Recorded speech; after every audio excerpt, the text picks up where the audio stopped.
Functions of endocrine glands, और उन endocrine glands में डिफरेंट डिजीज़ या डिसऑर्डर्स और उनके ट्रीटमेंट्स के बारे में हम किस में स्टडी करते हैं, एंडोक्राइनोलॉजी में स्टडी करते हैं। अब हार्मोन्स मतलब इनका हमारी बॉडी में क्या रोल है। ये हमारी बॉडी में डिफरेंट जो केमिकल्स प्रेजेंट हैं उनकी कंपोजिशन को और उनके वॉल्यूम को मेंटेन करने में या कंट्रोल करने में हेल्प करते हैं।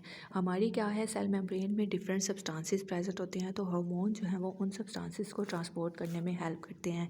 और हार्मोन्स का क्या काम है कि वो हमारी बॉडी की ग्रोथ और डेवलपमेंट में क्या करते हैं, हेल्प करते हैं। इसके अलावा क्या है, हार्मोन्स हमारी बॉडी की रिप्रोडक्शन, फर्टिलाइजेशन जो हो रही है, न्यू बॉर्न्स जो है वो की डेवलपमेंट में भी क्या करते हैं, हेल्प करते हैं। और क्या है, हमारी बॉडी में मेटाबॉलिज्म को और एनर्जी को जो है वो बैलेंस रखते हैं।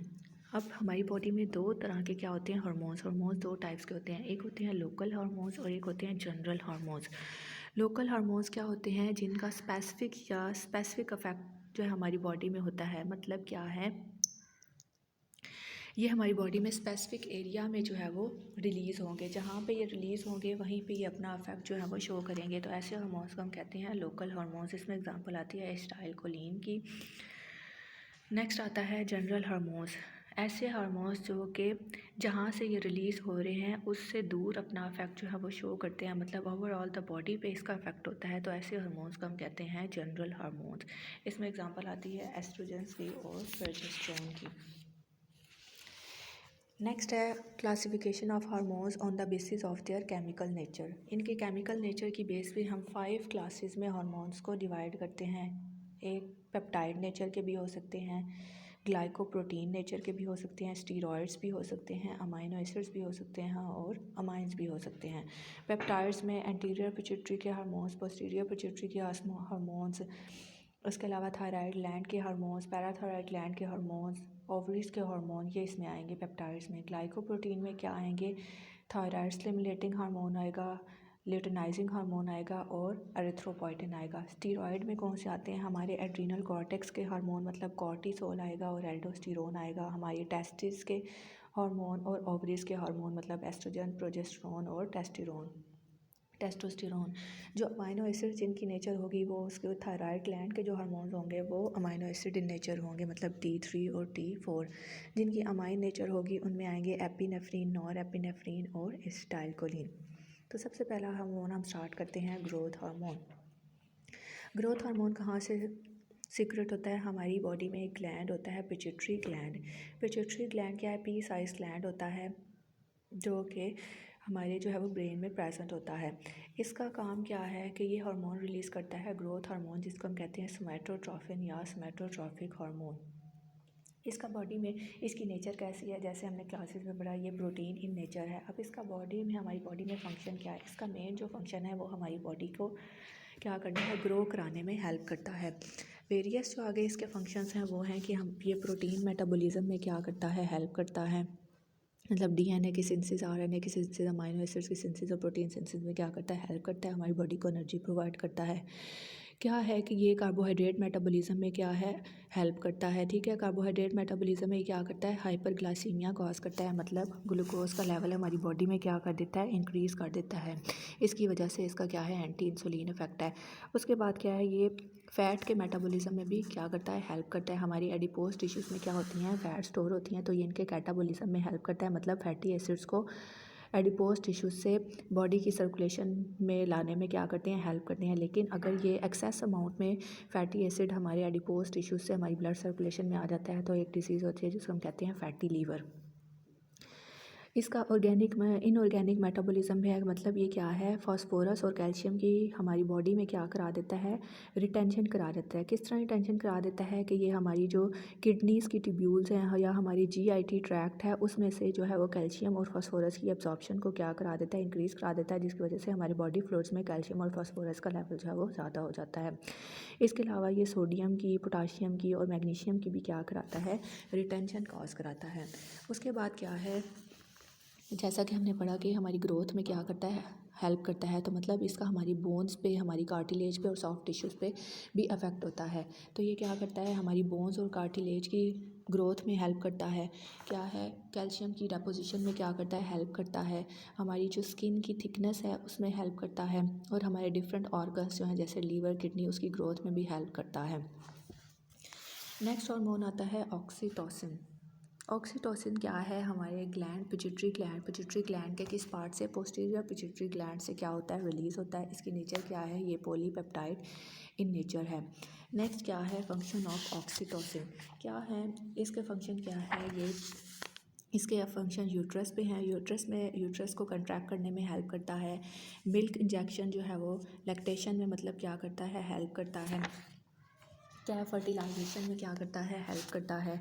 ब्लड वेसल्स की डायलेशन में क्या करता है, हेल्प करता है, और ब्लड प्रेशर को कम करने में हेल्प करता है। इसके अलावा जो है वो ये प्रोलैक्टिन जो है वो प्रोलैक्टिन की सिक्रीशन में हेल्प करता है। प्रोलैक्टिन एक ऐसा हार्मोन है जो कि लैक्टेशन मतलब मिल्क प्रोडक्शन, मिल्क की सिक्रीशन में क्या करता है, हेल्प करता है।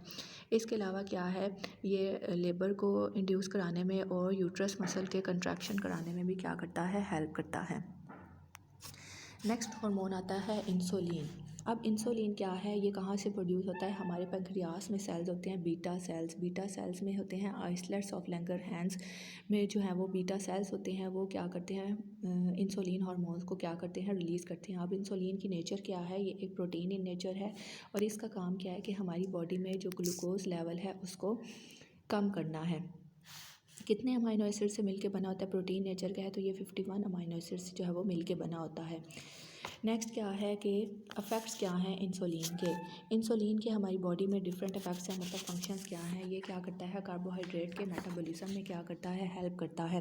कैसे हेल्प करता है कि जैसे ही ग्लूकोज क्या है, एक कार्बोहाइड्रेट है, हमारी बॉडी में एंटर होता है तो क्या करता है, ये उसकी डिफ्यूजन करा देता है। डिफ्यूजन कराने के बाद कहाँ ये डिफ्यूजन कराता है, हमारे मसल्स, एडिपोज टिश्यूज़ और स्मूथ मसल्स में। इससे क्या होता है कि इंसुलिन हार्मोन क्या जो है, लेकिन इंसुलिन क्या कराता है कि हमारे जो हमारी बॉडी में ये ग्लूकोज बन रहा है उसकी एंट्री नहीं कराने देता हमारे ब्रेन और आरबीसीज में। तो मतलब ये क्या है, ये ग्लूकोज हमारी बॉडी में यूज़ हो जाता है एनर्जी जनरेशन के लिए।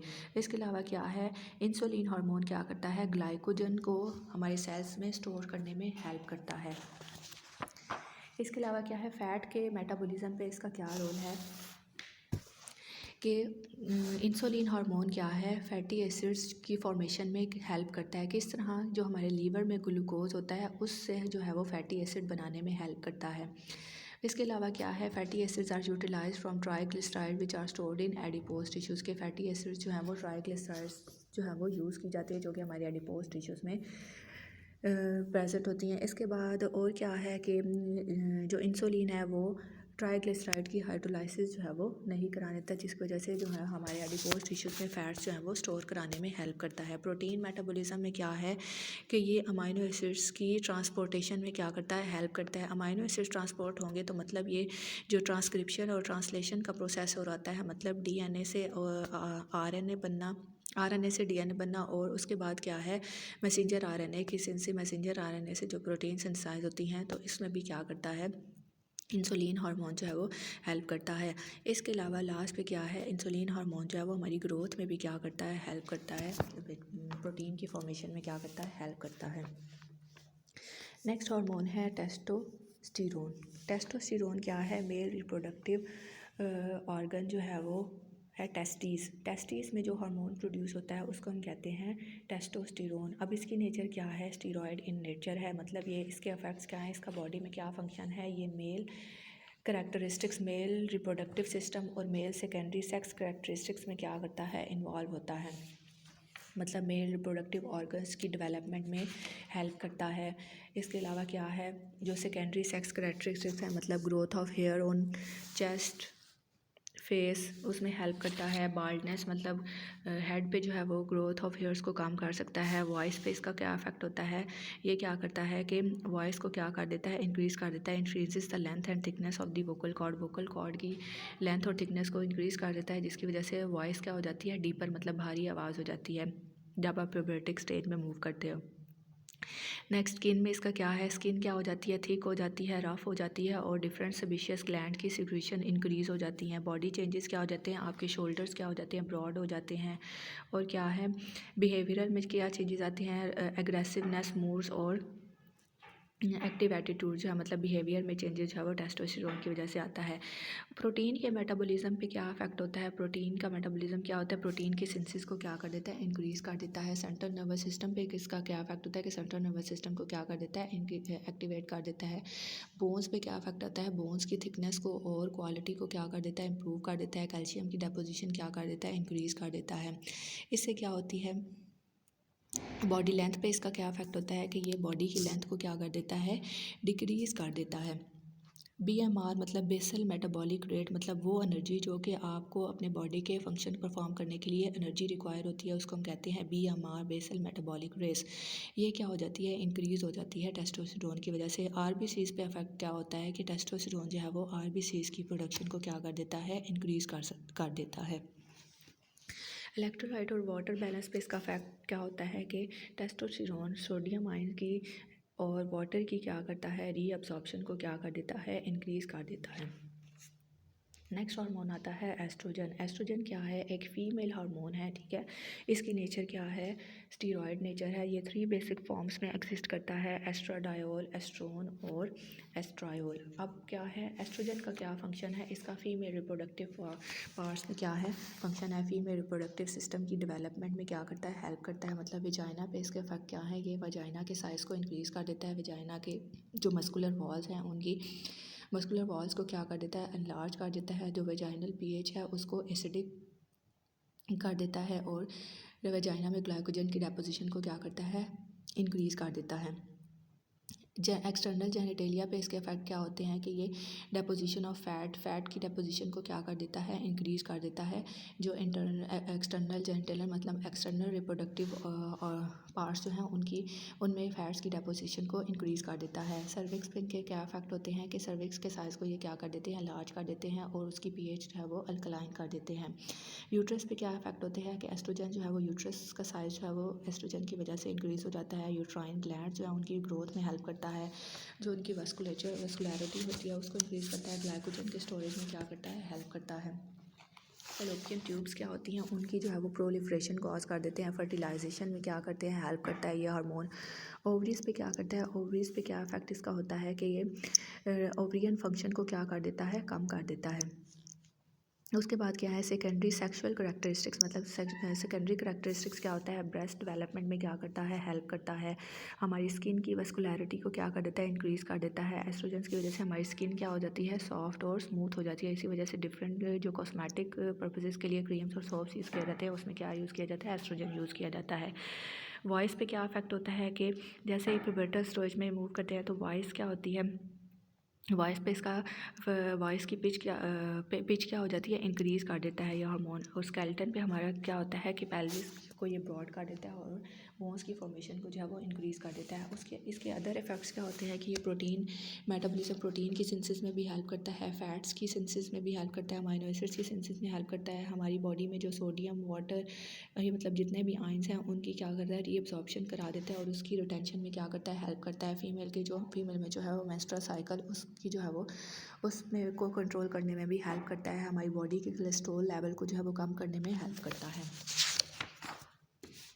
नेक्स्ट हार्मोन है प्रोजेस्टेरोन। प्रोजेस्टेरोन भी क्या है कि ये फीमेल में हार्मोन्स प्रोड्यूस होता है और इसका क्या है, इसकी नेचर क्या है, ये भी स्टीरॉयड इन नेचर है। अब इसका फीमेल क्या है, फीमेल रिप्रोडक्टिव पार्ट्स पे इसके इफेक्ट होंगे कि ये यूट्रस पे इसका क्या इफेक्ट होता है, ये यूट्रस की जो एंडोमेट्रियस लेयर है उसमें क्या है, चेंजेस करता है। मतलब क्या है, मेंस्ट्रुअल साइकिल की फेजेस को जो है वो चेंज करता है। ये मतलब क्या है, फर्टिलाइजेशन ओवम को फर्टिलाइज करने में या इम्प्लांट करने में क्या होता है, हेल्प करता है ये। उसके बाद क्या है, फेलोपियन ट्यूब्स में क्या होता है, इसका रोल होता है कि ये क्या करता है, फेलोपियन ट्यूब्स में क्या करता है, चेंजेस कर देता है। और उनमें चेंजेस की वजह से क्या होती है, न्यूट्रिशनल यूज जो फर्टिलाइजेशन जिस ओवम की होनी होती है उसको न्यूट्रिएंट्स जो है वो प्रोवाइड करते हैं। सर्विक्स पे इसका इफेक्ट होता है कि ये सर्विक्स के मसल्स को जो है वो रिलैक्स कर देता है।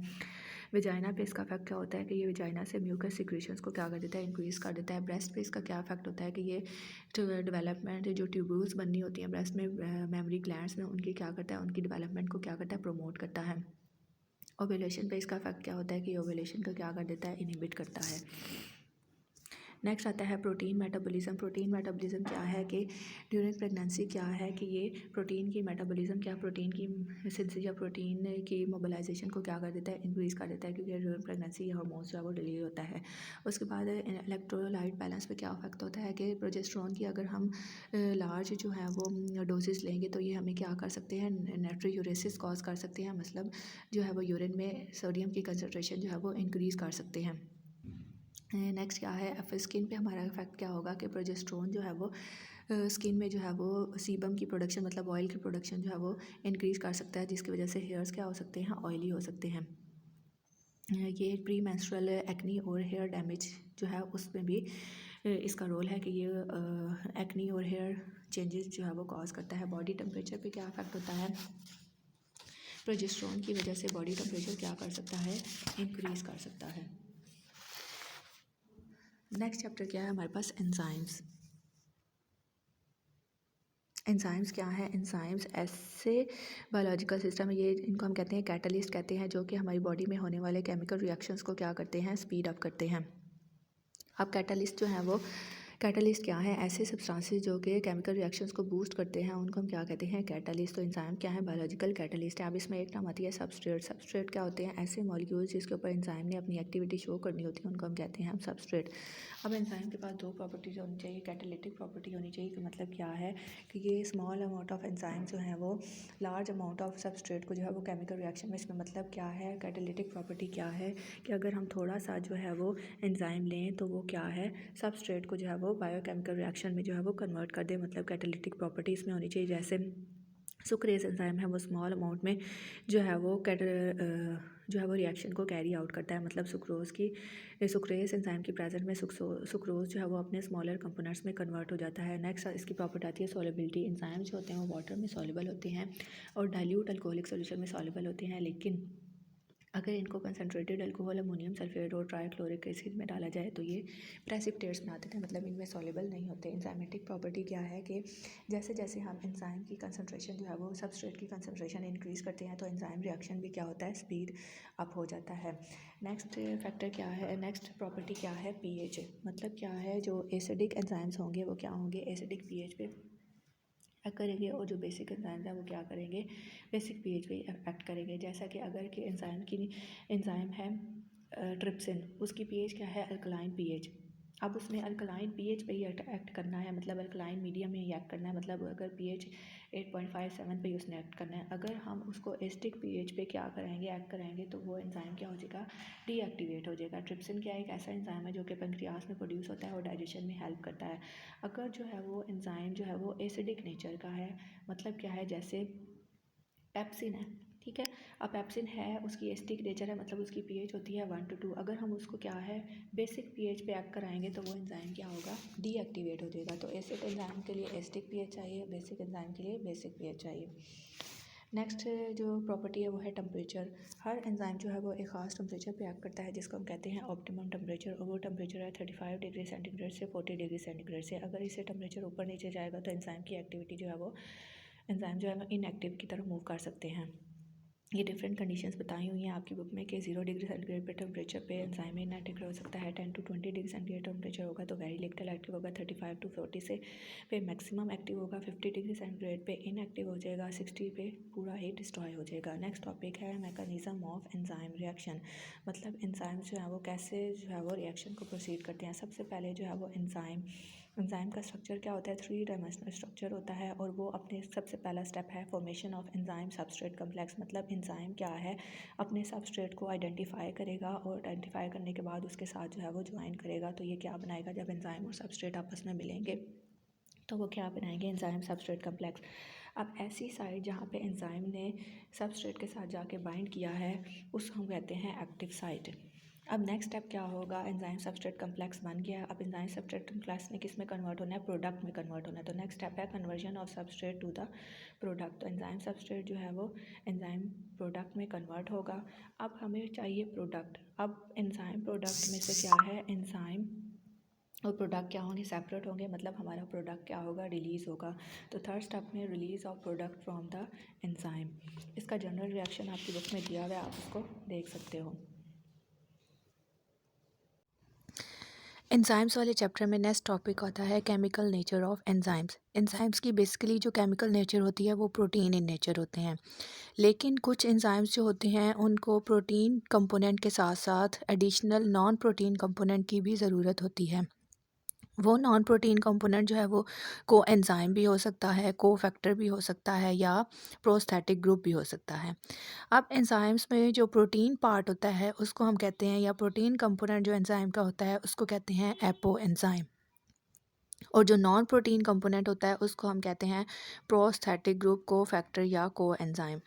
अगर प्रोटीन पार्ट और नॉन प्रोटीन पार्ट आपस में मिल जाएं तो वो मिल के एक एंजाइम बनाते हैं जिसको हम कहते हैं कंप्लीट एंजाइम या होल एंजाइम, और इसको कहते हैं होलो एंजाइम।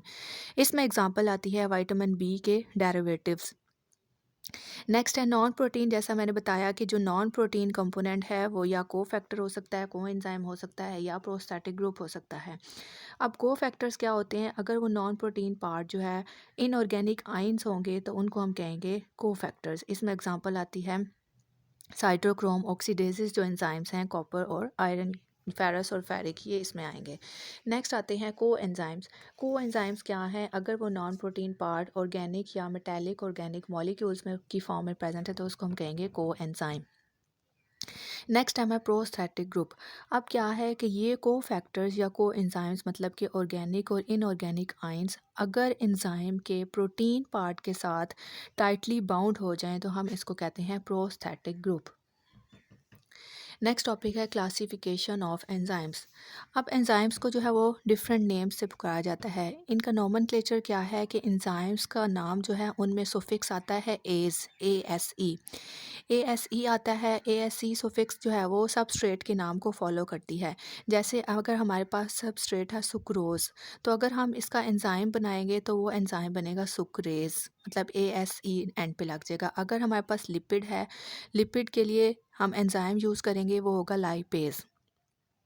या वो एंजाइम का नाम जो है वो किसी एक्शन की बेस पे हो सकता है, मतलब अगर वो कोई ग्रुप को ट्रांसफ़र कर रहा है तो हम उसको कहेंगे ट्रांसफरेज। अगर मिथाइल ग्रुप ट्रांसफ़र कर रहा है तो हम उसको कहेंगे ट्रांसमिथाइलेज। या अगर ऑक्सीडेशन हो रही है रिएक्शन में तो हम उसके लिए एंजाइम का नाम देंगे ऑक्सीडेज।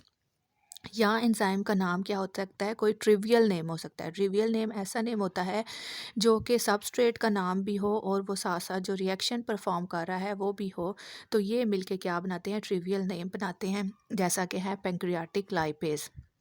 कुछ एंजाइम्स के नाम जो होते हैं वो उनकी ख़ास फीचर्स की वजह से जो है वो उनके ख़ास एक्शन की वजह से उनको दिए जाते हैं। उसमें एग्जांपल आती है सीरीन प्रोटीएज। जो एंजाइम कमीशन सिस्टम है उसके अकॉर्डिंग जो है वो एंजाइम की 6 मेन क्लासेस हैं। 6 मेन क्लासेस में डिवाइड किया जाता है एंजाइम्स को। 6 मेन क्लासेस हैं ऑक्सीडो रिडक्टेजेस, ट्रांसफरेजेस, हाइड्रोलेजेस, लाइएजेस, आइसोमरेजेस और लाइगेजेस। सबसे पहले क्या है? ऑक्सीडो रिडक्टेजेस। ऐसे एंजाइम्स जो कि ऑक्सीडेशन रिडक्शन रिएक्शंस को कैरी आउट करते हैं, ऐसे एंजाइम्स को हम कहते हैं ऑक्सीडो रिडक्टेजेस। ऑक्सीडेशन रिडक्शन को हम कंबाइन फॉर्म में कहें तो हम कहते हैं रिडॉक्स रिएक्शन। तो ऐसे एंजाइम जो रिडॉक्स रिएक्शंस को कैरी आउट करते हैं उनको हम कहते हैं ऑक्सीडो रिडक्टेजेस। इनका काम क्या होता है कि इन्होंने हाइड्रोजन एटम को या हाइड्राइड आयंस को जो है वो ट्रांसफ़र करना होता है। इसमें एग्जांपल्स आती हैं ऑक्सीडेजेस की, डीहाइड्रोजिनेजेस की। नेक्स्ट एंजाइम की क्लास है ट्रांसफरेजेस। जैसा कि नाम से जाहिर हो रहा है कि ऐसे एंजाइम्स जो कि किसी फंक्शनल ग्रुप को ट्रांसफ़र करने के लिए यूज़ किए जाते हैं उन एंजाइम्स को हम कहते हैं ट्रांसफरेजेस।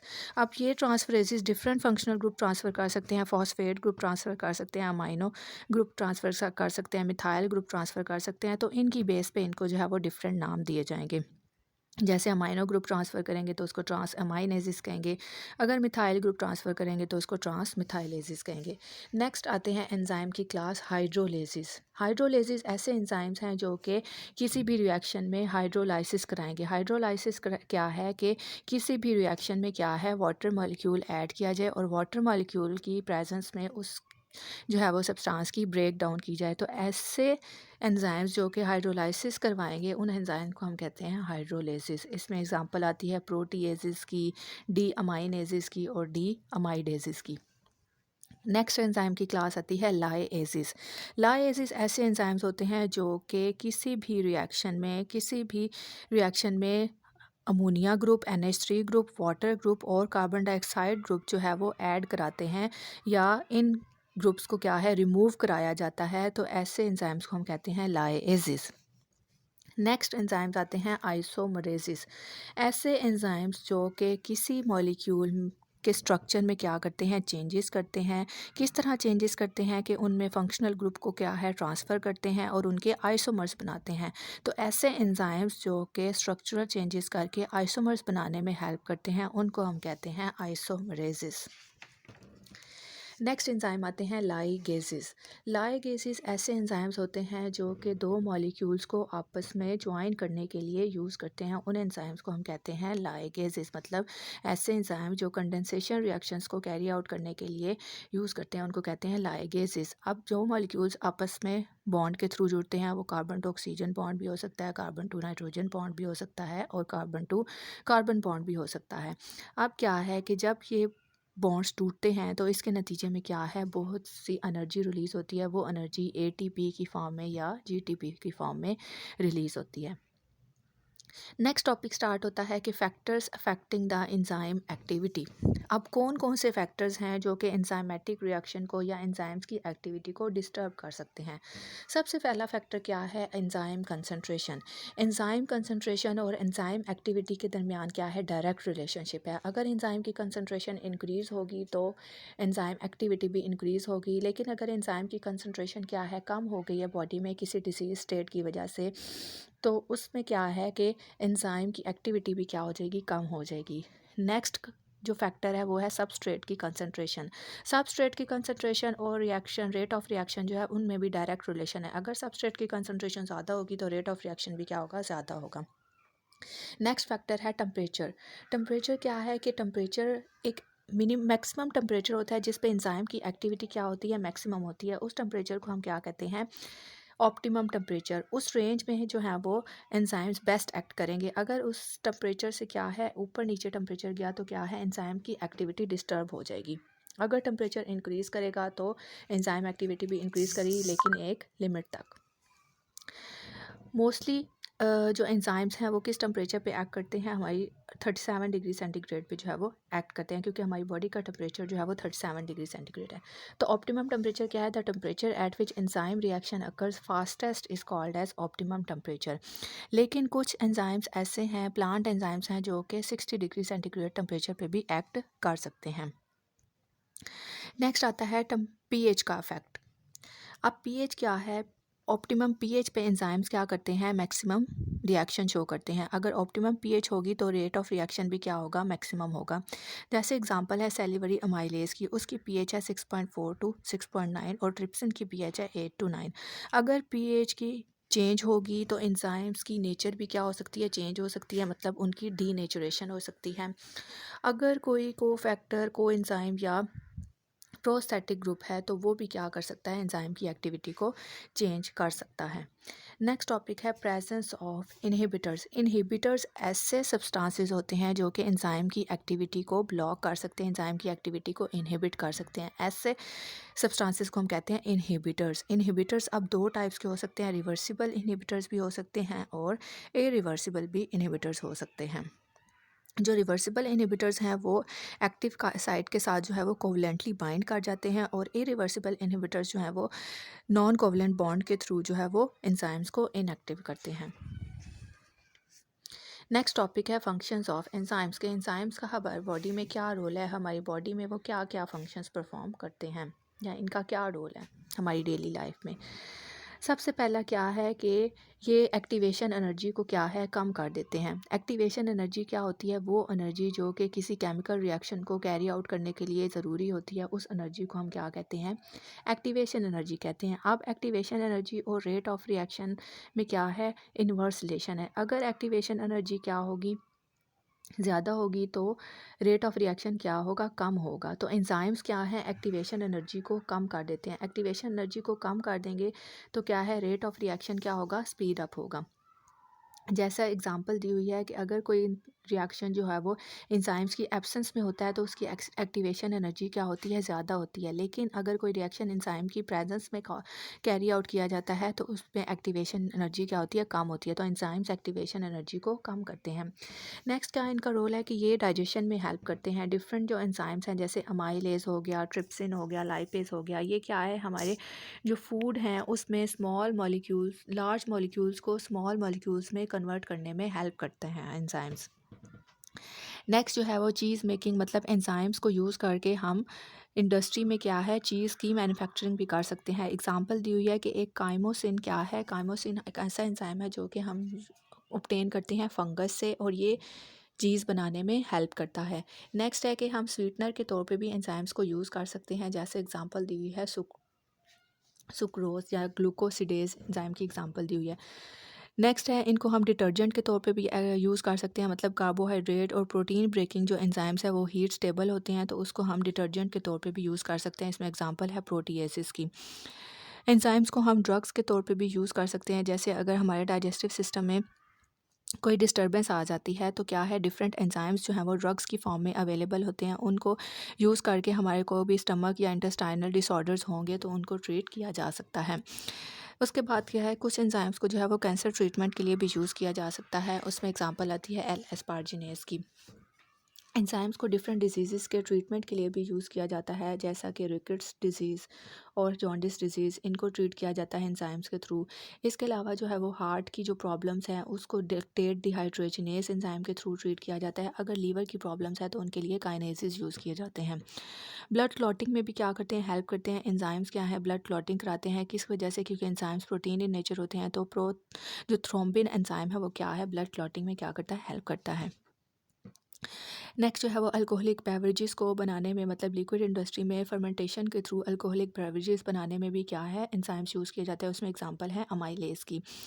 मीट को टेंडराइजेशन, मतलब मीट को सॉफ्ट करने में भी क्या है, हेल्प करते हैं एंजाइम्स। इसमें एग्जांपल है ट्रिप्सिन और पेप्सिन की। ये एंजाइम्स क्या है, मीट को टेंडराइज, मतलब मीट को सॉफ्ट करने में हेल्प करते हैं, जिसकी वजह से वो हमारी जो है वो जीआईटी में प्रॉपरली जाके डाइजेस्ट हो जाएगा।